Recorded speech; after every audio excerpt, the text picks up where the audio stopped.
Iran से जुड़े हर militia को खत्म करने का जो है वो दम लेंगे तभी। और हिजबुल्लाह के साथ साथ इजराइल ने अब यमन के हूती विद्रोहियों को निपटाने का एक्शन जो है वो शुरू कर दिया है। ऐसा नेतन्याहू ने क्यों किया, उसके लिए आपको तेल अवीव पर हुए ड्रोन अटैक वाले ऑपरेशन को समझना पड़ेगा। देखिए। शांत समंदर की तरफ से बढ़ता हुआ एक ड्रोन इजराइल की राजधानी तेल अवीव में पहुंचता है और कुछ सेकंड बाद एक बार फिर देखिए वो ड्रोन अटैक जिससे इजराइल बच नहीं सका।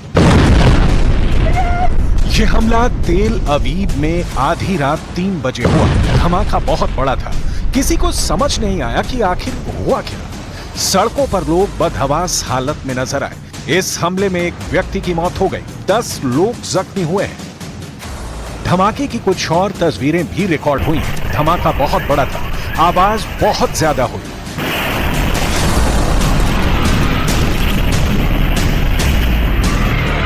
तेल अवीव में अफरा तफरी मच गई। ड्रोन से हुए इस धमाके ने इजराइल को बुरी तरह से हिलाकर रख दिया।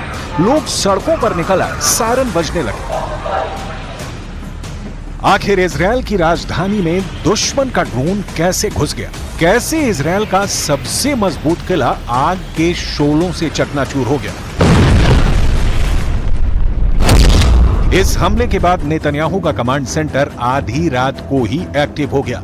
नेतन्याहू का कमांड सेंटर पता लगाने में जुट गया कि आखिर हमला किसने किया है। नेतन्याहू की नाक के नीचे उस इलाके में किसने सेंध लगा दी जहां इजराइल की मर्जी के बगैर पत्ता भी नहीं हिलता है। जिस इजराइल की ड्रोन टेक्नोलॉजी ने पूरी दुनिया में नाम कमाया, अब उसी इजराइल पर उसके दुश्मनों के ड्रोन कहर बनकर टूट रहे हैं। इजराइल को पता चल गया है कि इस हमले के पीछे यमन है और वहीं से ड्रोन उड़कर इजराइल तक पहुंचा है। במהלך הלילה חדר כלי טיס בלתי מאויש מכיוון הים ממערב ששוגר להערכתנו מתימן ופגע בבניין במרכז תל אביב. בעקבות הפגיעה נהרג אזרח ו8 אזרחים נפצעו באורח קל. पहला सवाल है कि इस ड्रोन हमले के पीछे कौन है, तो जवाब मिला कि ड्रोन हमले के पीछे यमन के हूथी विद्रोही हैं। दूसरा सवाल ये कि आखिर यमन के पीछे कौन है, तो जवाब मिला कि यमन को हथियार वाली मदद ईरान पहुंचाता है। तीसरा सवाल ये कि क्या अब इजराइल और ईरान के बीच युद्ध शुरू होने वाला है? क्या लेबनान बॉर्डर के बाद अब यमन, इजराइल और ईरान के बीच नया वॉर जोन बन चुका है?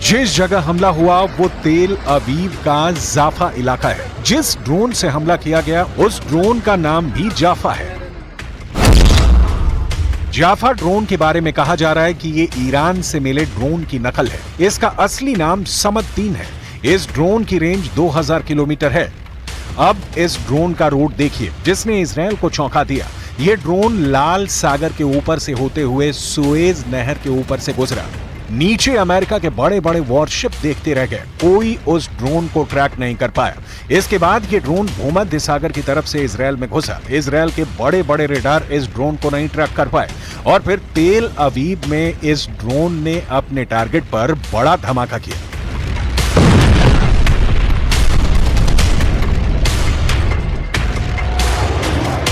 ऐसे कई हथियार यमन के हूथी विद्रोही अपनी परेड में दिखाते रहे हैं। इन सभी पर ईरान की छाप लगी हुई है। इस बात से तो ईरान भी इनकार नहीं करता, चाहे वो बैलिस्टिक मिसाइल हो, क्रूज मिसाइल हो या फिर ड्रोन। हूथी विद्रोहियों के पास बहुत से ऐसे हथियार हैं जो उसे ईरान के जरिए ही मिले। לאחר תחקיר ראשוני שביצענו ומהממצאים בזירה ובמערכות הצבאיות עולה כמדובר בכלי טיס בלתי מאויש מדגם צימד 3. להערכתנו הוא הגיע מתימן עד לתל אביב. צימד 3 הוא אמצעי לחימה איראני. अब इजरायल का डर इस हमले से और ज्यादा बढ़ गया है क्योंकि हूथी विद्रोहियों के जाफा ड्रोन ने इजरायल के एयर डिफेंस नेटवर्क को खिलौना साबित कर दिया है। इजरायल साफ साफ कह रहा है कि यमन के हूथी विद्रोहियों को ईरान का पूरा समर्थन है। यही वजह है कि उसने पिछले कुछ वर्षों में ऐसे हथियार बना लिए हैं जो इजरायल की रेंज तक मार कर सकते हैं और ऐसा यमन ने करना भी शुरू कर दिया है। ये इजरायल के लिए बहुत डराने वाली बात है क्योंकि अगर यमन को वो काबू नहीं कर पाया है तो समझ लीजिए कि उसके खिलाफ एक्टिव हुआ तीसरा फ्रंट पूरी तरह खुल जाएगा। अपने आसमान को सुरक्षित रखने के लिए अभी इजरायल के पास 4 लेयर में डिफेंस सिस्टम है। पहला है आयरन डोम जो रॉकेट और विमानों को 70 किलोमीटर के दायरे में रोक सकता है। मिड सेगमेंट में दूसरा है डेविड स्लिंग सिस्टम जो 250 किलोमीटर की रेंज तक मिसाइल या विमान का दुश्मन बन जाता है। एरो 2 एयर डिफेंस सिस्टम, इसकी रेंज भी 250 किलोमीटर तक है, लेकिन ये डेविड स्लिंग के मुकाबले में ज्यादा ऊंचाई पर जाकर आसमानी टारगेट को मार गिरा सकता है। और चौथा है एरो 3 जो 250 किलोमीटर से भी आगे के टारगेट को खत्म कर सकता है। यही इजरायल का बैलिस्टिक मिसाइल को मार गिराने का सबसे बड़ी वाली गारंटी है।